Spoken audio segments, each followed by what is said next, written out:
What's up, guys? Welcome into Mavericks Today by Chat Sports. I'm Jeffrey Cooperstein. On today's show, we are talking the six-team trade, which became official, that landed the Mavericks Klay Thompson, and then just checking in on the Western Conference, seeing what the other teams did and where the Mavericks stack up. But before we get started, please go ahead and give me a follow on Twitter. If you want Mavericks news and Mavs updates before you see them on our YouTube channel, go give me a follow at Jeff_Coop27. I'm always tweeting about the Mavs. I'll be tweeting about the Summer League, training camp, preseason, all of it, you name it, it's on my Twitter. So go ahead and give me a follow. Let's check in on the six-team trade that became official on July 6th. It is the first of its kind in NBA history, and there was no way we could even fit this into a graphic. So shout out to Mavs PR for tweeting this out. The Mavs received Klay Thompson and a 2025 second-round pick. The Timberwolves receive a multiple 2031 pick swaps in a second plus cash. Warriors get Kyle Anderson and Buddy Hield. The Nuggets somehow get cash in this. I don't know how that works. Charlotte gets Josh Green and Reggie Jackson, who I actually think are two good pickups for them, in addition to a couple of seconds. And then Philadelphia will get a 2031 second as well. Of course, the Mavericks' three new guys, Klay Thompson coming over from the Golden State Warriors. He'll wear number 31, which is kind of strange.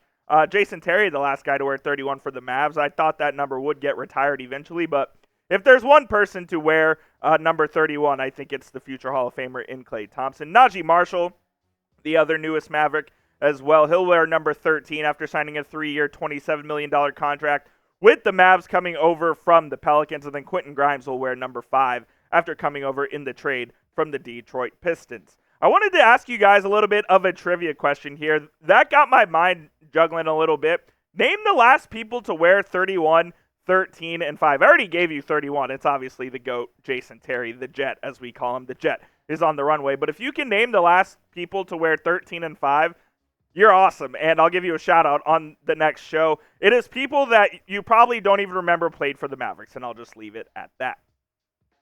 Now let's go ahead and check in on the Western Conference. Where did the Mavericks rivals stack up, and what did they do in this offseason? We'll get to that here in just a moment, but we couldn't do today's show if it wasn't for our friends at Fanatics. And even though the NBA draft is over, they still have these sick draft hats from the 2024 draft. Melvin Aginsa was the only one who even got to wear these. But go to chatsports.com/MavsDraft, courtesy of our friends at Fanatics. They have this dope little flat bill. They have the curved as well. All kinds of styles and even other hats available. Just make sure you do it with our friends at Fanatics. Go to chatsports.com/MavsDraft and get you one today.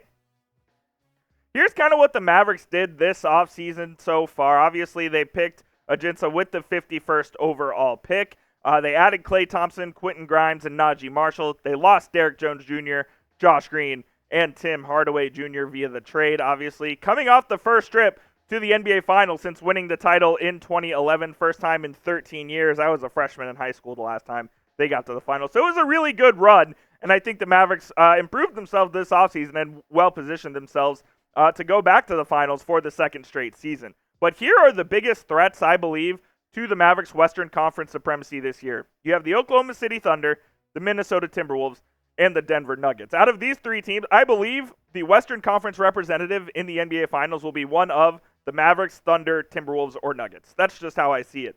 Let's get into the Minnesota Timberwolves here, who I thought had an interesting offseason.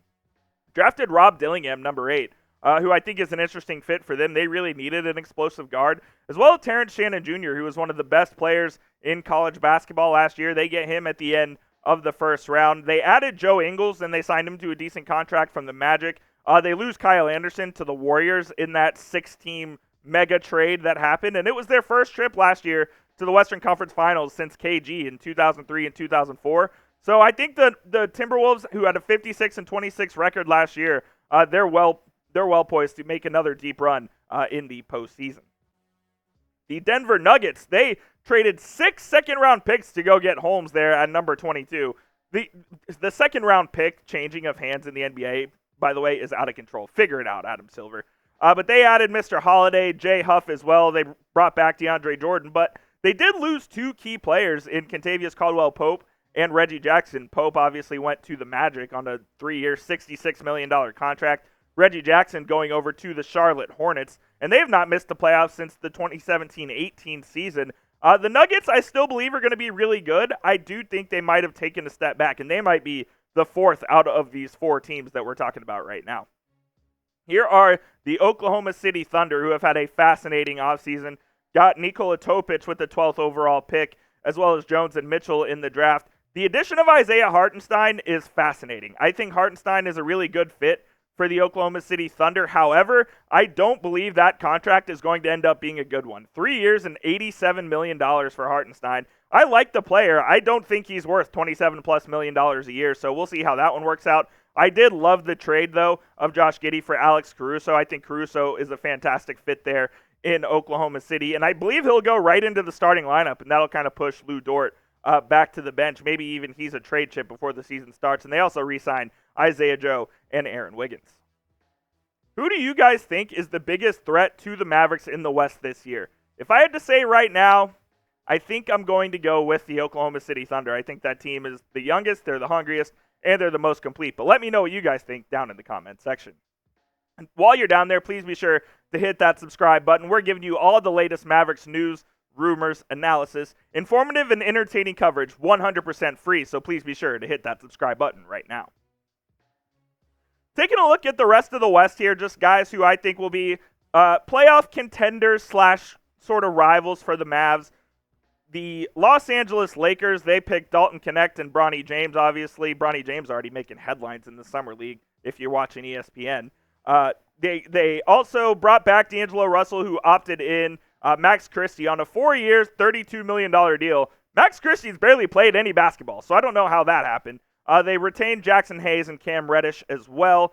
It's a new era in Los Angeles with J.J. Redick as the head coach. We'll see what happens out there. I know the Lakers are a soap opera every time that they touch the court, so we'll have to see what happens there. And on the other side of, well, they're not at Crypto.com anymore. They moved out to Inglewood, the Los Angeles Clippers, a beautiful new arena. They took Max Christie's brother Cam with the 46th overall pick, and they obviously added Derrick Jones Jr., who left from the Mavs. They brought back Nick Batum. They added Chris Dunn, Mo Bamba, and Kevin Porter Jr. as well. Kevin Porter Jr., obviously with the legal issues, played over in Europe this past season, had a decent year, so they bring him back to try to give him a second lease at life in the NBA. They did lose Paul George and Mason Plumlee. I think the Clippers are seriously a Kawhi Leonard injury away from being really bad. Like, they could be a 30-win team, and we all know Kawhi gets injured every single year at some point, so if he gets somewhat of a serious injury and he misses more than 10 to 15 games, the Clippers could be in serious trouble this season.